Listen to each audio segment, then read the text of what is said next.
For 17 years, she believed she had the kind of marriage people envied: a loyal husband, a quiet life, fresh flowers on Sundays, and dinner always at 7. But then, one key, just one, unlocked a truth she was never meant to see. This isn't just a story of betrayal, it's the story of a woman who buried a husband, only to uncover a double life, a secret son, and a vault full of dangerous truths. And when the lies fell apart, she didn't break. She became the one holding all the power.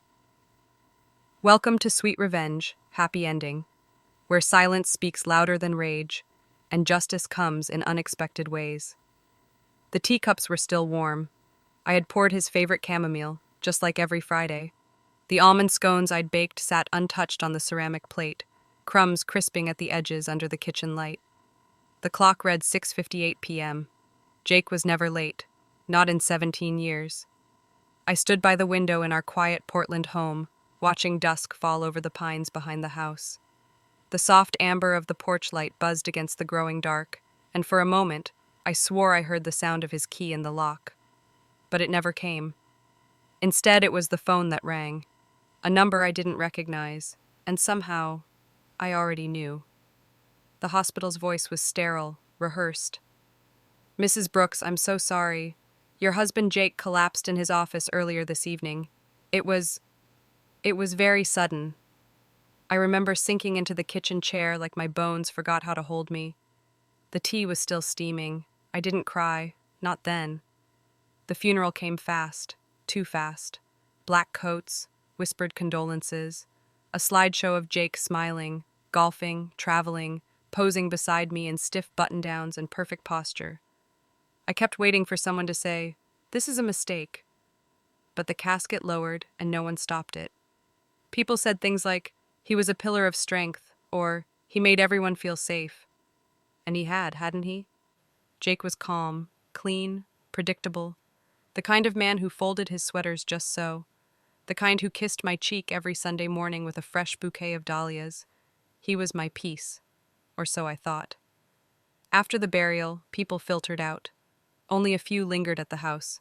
Claire, my best friend since college, stayed by my side, pressing chamomile tea into my hands like it was magic.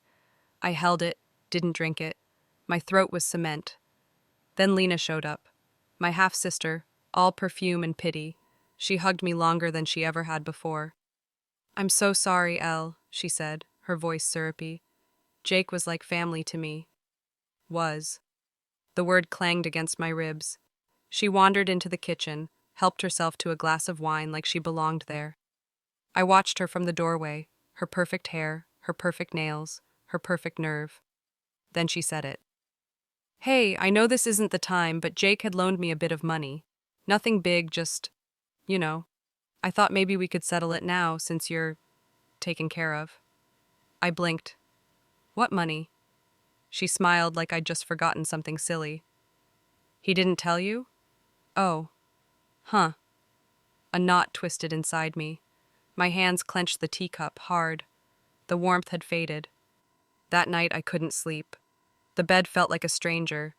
I wandered the house barefoot, touching doorknobs, picture frames, old receipts on the fridge. Every corner whispered his name. Every room asked me if I really knew the man I had buried. Then I saw them. His keys. Still on the hallway table. I picked them up one by one, each familiar. Except one. The silver one. Shaped slightly different. The one I was never allowed to use. I remembered asking him once, years ago, "What's in the garage downtown?" "Just tools and grease," he'd smiled. "You wouldn't like it." And I never asked again. That was our marriage, clean, comfortable, quiet, and full of doors I never opened. But now I had nothing left to lose. Rain blurred the windshield as I turned off Burnside Street onto the old industrial row. Portland's east side had corners like this, forgotten warehouses and rusted signage, ghosts of businesses that once mattered. Jake always said he had a storage unit out here, some place for junk he couldn't let go of. But I never saw it, never asked to. And now, with the silver key warm in my palm, I was here, alone. I parked beside a chain-link fence wrapped in ivy. The building in front of me was gray, squat, and indifferent. Nothing about it whispered secret, and maybe that was the point. I stepped out of the car. The cold November rain soaked through my sweater within seconds. The lock clicked open with an old, reluctant groan, like it hadn't been turned in years, though I knew he came here every Friday. I pushed open the door. It wasn't dark. A motion sensor flickered on overhead, humming to life with sterile fluorescent light. And then I froze. It wasn't a garage. It wasn't boxes of tools, dusty bikes, or old tax folders. It was a map of a man I didn't know. Every wall was covered. Photographs, charts, newspaper clippings, hand-drawn diagrams, receipts, timelines. Red string stretched between dates and names like something out of a detective show. But the photographs, those are what broke me. Dozens of them, neatly pinned, labeled with careful handwriting I recognized as Jake's. He was in every photo, but not the Jake I knew. Not the polished man in business suits with polished shoes and Sunday smiles. No, this Jake wore jeans and windbreakers, messy hair and sneakers. He looked younger, freer, and beside him, always beside him, was the same woman.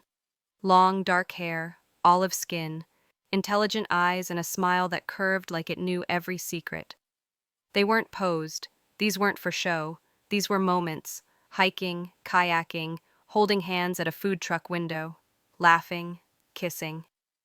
In one photo, she sat at a small table beside him, a hand on her belly. In another, she held the arm of a young man in his 20s. There was a note on the back, scribbled in Jake's writing. I+M+L, Yosemite, Fall 2022. My breath caught. L. The young man. The one with Jake's eyes. Miles. My knees buckled. I reached for the edge of a metal desk in the center of the room. On it, files, bank records, corporate folders with names I'd never heard, wire transfers to foreign banks, letters addressed to aliases, a medical report from Northbridge Cardiology dated just 8 weeks ago. Jacob R. Brooks, stage 3, ischemic heart disease, high risk. He knew. He knew he was dying. He knew he had another woman, a son, a life.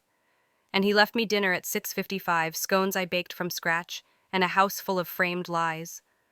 I stood there, silent, drenched, shivering in that sterile light. I wanted to scream, tear it down, burn the whole room. But then, I heard it.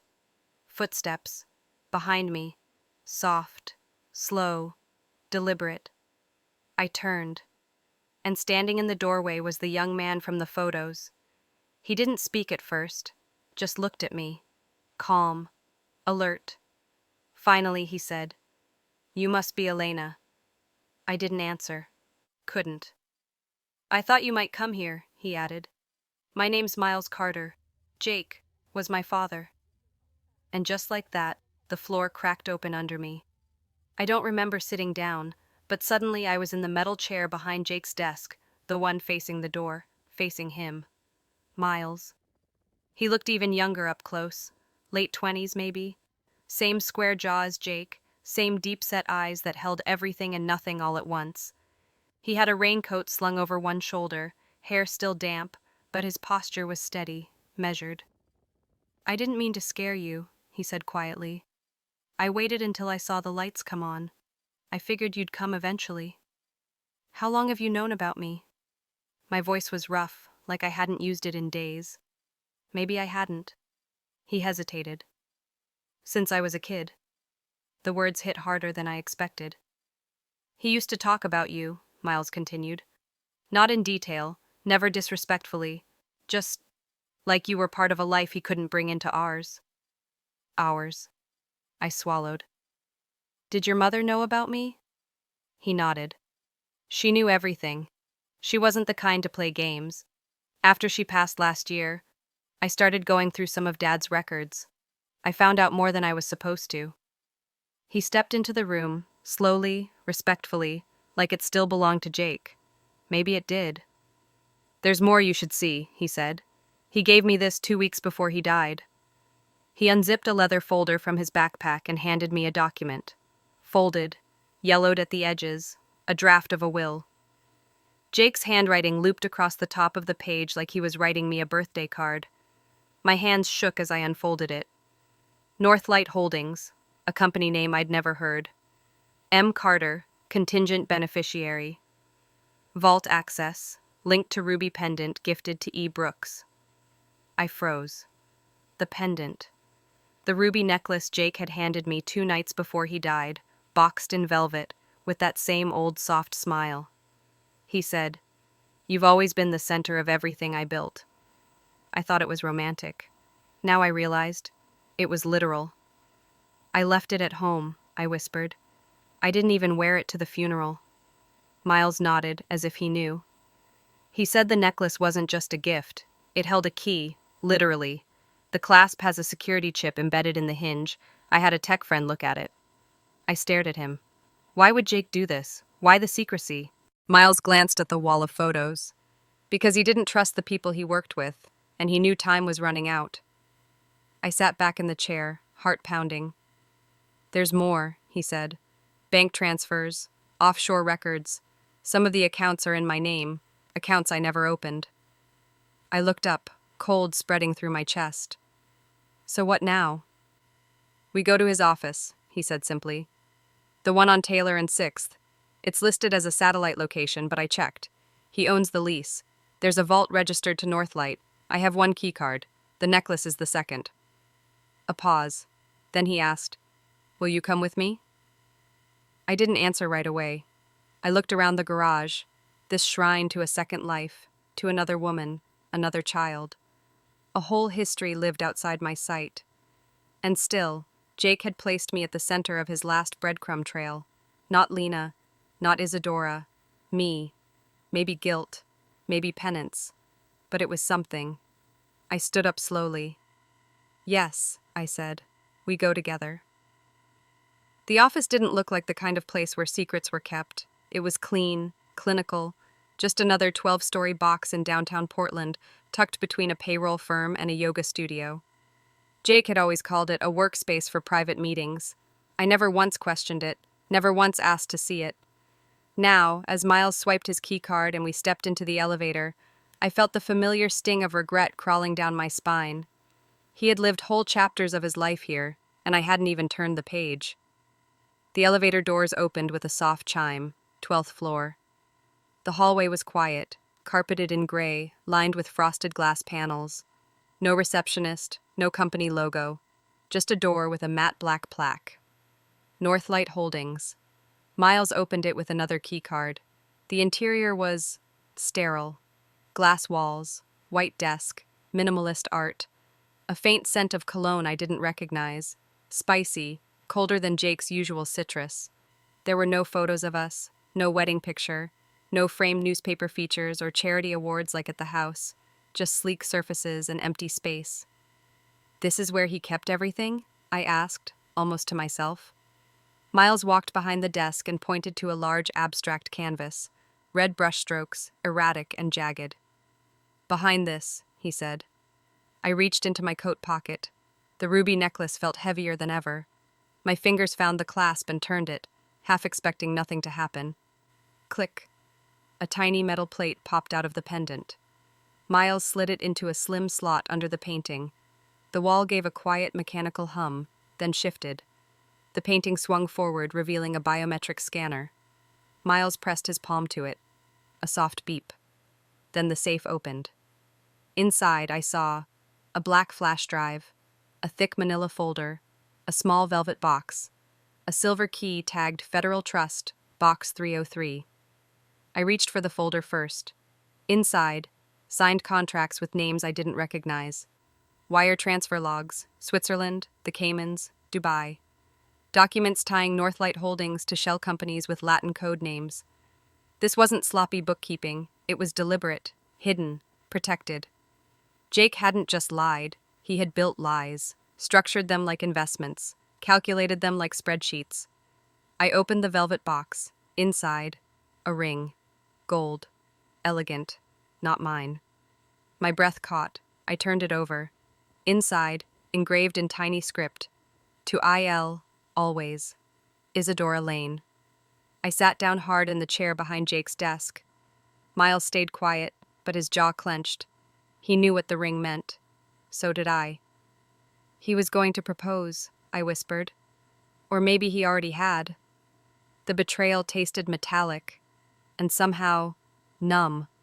I didn't have time to process it before Miles handed me something else, a letter, folded once, my name on the front in Jake's familiar script. I opened it with shaking hands. Elena, if you're reading this, I'm gone. I'm sorry. I never had the courage to tell you the truth. I built 2 lives because I couldn't give up either. It was cowardly. You gave me peace, she gave me fire, and I didn't know how to live with just one. But you deserve answers. That's why I left you the key, the code, the files. You can walk away, Elena, burn it all. Or you can fight back. Whatever you choose, I trust you to do it wisely. Forgive me if you can. Jake. The words blurred, the room tilted. But even in that fog of betrayal, I understood what he'd given me. Not closure, control. He hadn't just left me a mess. He left me the means to fix it or destroy it. I looked up at Miles. What's in the deposit box? He looked down at the silver key. Only one way to find out. I shouldn't have gone to her alone. But some things, you don't send lawyers for. You face them yourself. Lena lived in a glass box on the top floor of a luxury high-rise overlooking the river. She always said she preferred light and elevation. I used to think that was poetic.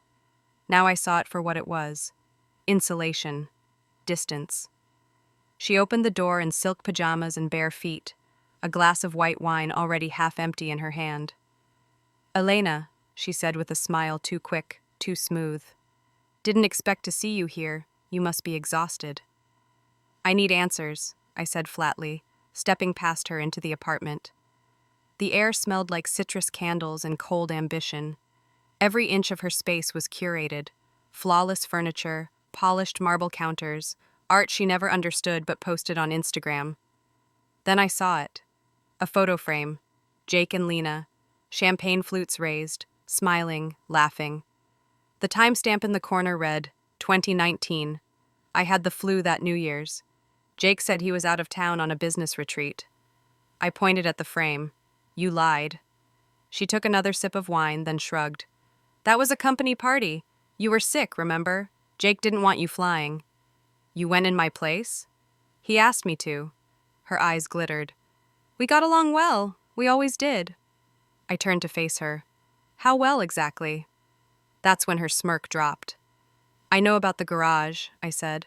I know about Isadora, about Miles, about Northlight Holdings.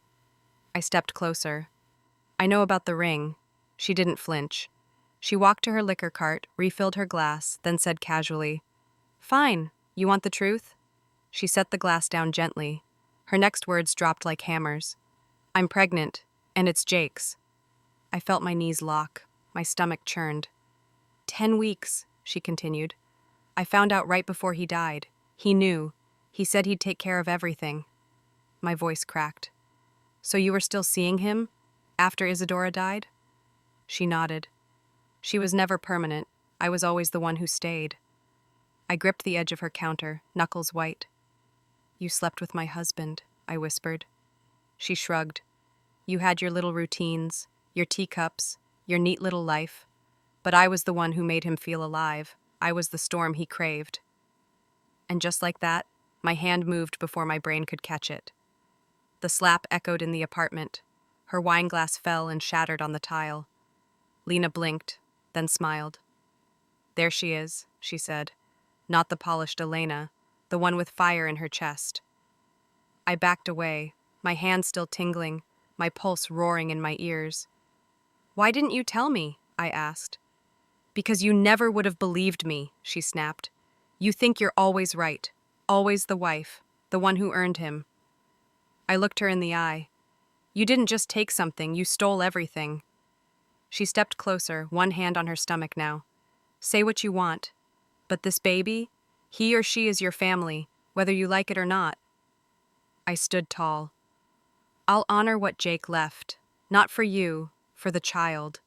They didn't ask to be born into this disaster. Lena blinked. Her expression softened, just a flicker. You mean that? I don't know what I mean yet, I said quietly. But I know this. I won't be manipulated again. I turned for the door, stepping over broken glass without apology. Jake made his choices, I said over my shoulder. Now I'll make mine. That night, I didn't go home. I went back to Claire's and clutched the flash drive like it could still burn a hole in my palm. Jake's final confession was in there, and when I was ready, so was the truth. We didn't go to the police, not yet. We went to the bank. It sat tucked between an insurance firm and a historic courthouse, the kind of building you'd walk past 100 times and never think twice. But Jake had thought twice, thought far ahead. Claire waited in the car. Miles walked beside me, his hand steady on the small of my back. Not possessive, not comforting, just steady. Inside, the vault manager took the silver key and raised an eyebrow. "It's been over a decade since this box was accessed," he said. "Registered under Northlight Holdings." He led us down through 2 layers of steel doors and security panels. The silence grew colder, heavier. The air smelled like old air conditioning and secrecy. He gave me gloves. Standard protocol. Then he left us alone. The key turned cleanly, no resistance. I slid the box out. No cash, no fake passports, no burner phones, just a manila folder and a photograph. I pulled it out slowly. It was Jake, standing with 3 men, arms crossed, grinning in front of a black SUV. One of them was Miles. One was a man named Aaron Blake, a name I recognized from a document in the safe. The fourth, I'd never seen before, but he oozed something familiar. Control. Smooth, dangerous confidence. Miles exhaled sharply.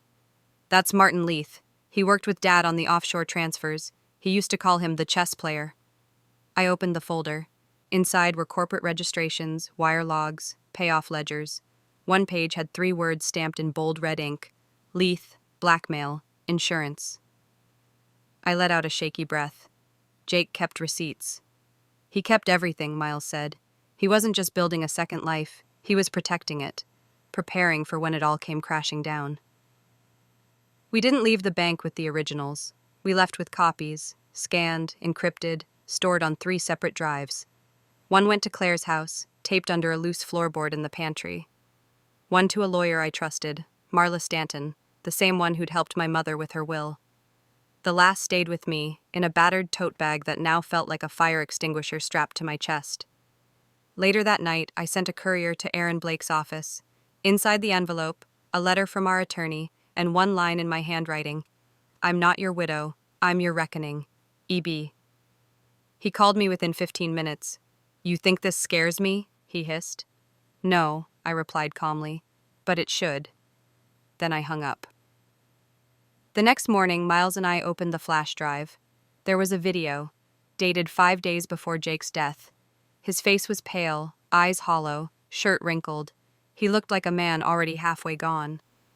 "Elena," he said into the camera, "if you're watching this, then I'm not around to explain, and I'm sorry. I thought I had more time." He took a long breath. "You were never the one I wanted to lie to. You were the one I was trying to protect, but I waited too long. And now..." His voice cracked. "Lena wasn't an accident. She wasn't a mistake. She was a threat." I froze. She knew about Northlight, about Isadora, about everything. And when I tried to pull away, she threatened to go public, to ruin everything. I think... He paused, swallowed. "I think she caused Isadora's accident. I can't prove it. But the timing, the silence after, it all fits." He leaned forward. "If you want to walk away, do it. Take what's yours and run. But if you fight, don't fight her alone." The screen went black. I didn't cry. I stood up, grabbed my coat, and called Lena. She arrived at Claire's house wearing pastels, holding her stomach like a shield. "Orange juice makes the baby kick," she said lightly. "Isn't that funny?" I smiled, but it didn't reach my eyes. We sat on the porch. I handed her a flash drive. "This is yours now," I said. "Every lie, every deal, every signature Jake ever made, with you involved." Her face froze. "You're bluffing." "No, I'm walking away. You can keep the illusion, the money, the condo, even the last name. I'm keeping my peace." She blinked fast. "You won't go to the police?" "I don't need to," I said. But if you ever come near me or Miles again, I'll bury you in the court of public opinion." I stood up. She called after me. "You think that scares me?" "No," I said, "but it will." 2 weeks later, I signed the lease on a cottage outside Boulder, Colorado. New town, new name on the mailbox, same face in the mirror, but with new eyes. I didn't take much, just my books, my tea, and the necklace that once held secrets. I wear it now without fear, because I'm not the wife who was lied to. I'm the woman who outlived the lie, and in the quiet I finally hear my own voice. She didn't burn it all down. She walked away and left the fire behind her. Because sometimes the most powerful revenge is rebuilding yourself in silence. This was Elena Brooks, not the woman who was lied to, but the one who outlived the lie. If this story stirred something in you, don't forget to subscribe, like, and share it with someone who needs to hear it. Tell us in the comments, what would you do if you found out your entire marriage was a carefully built illusion? See you next time, here at Sweet Revenge, Happy Ending.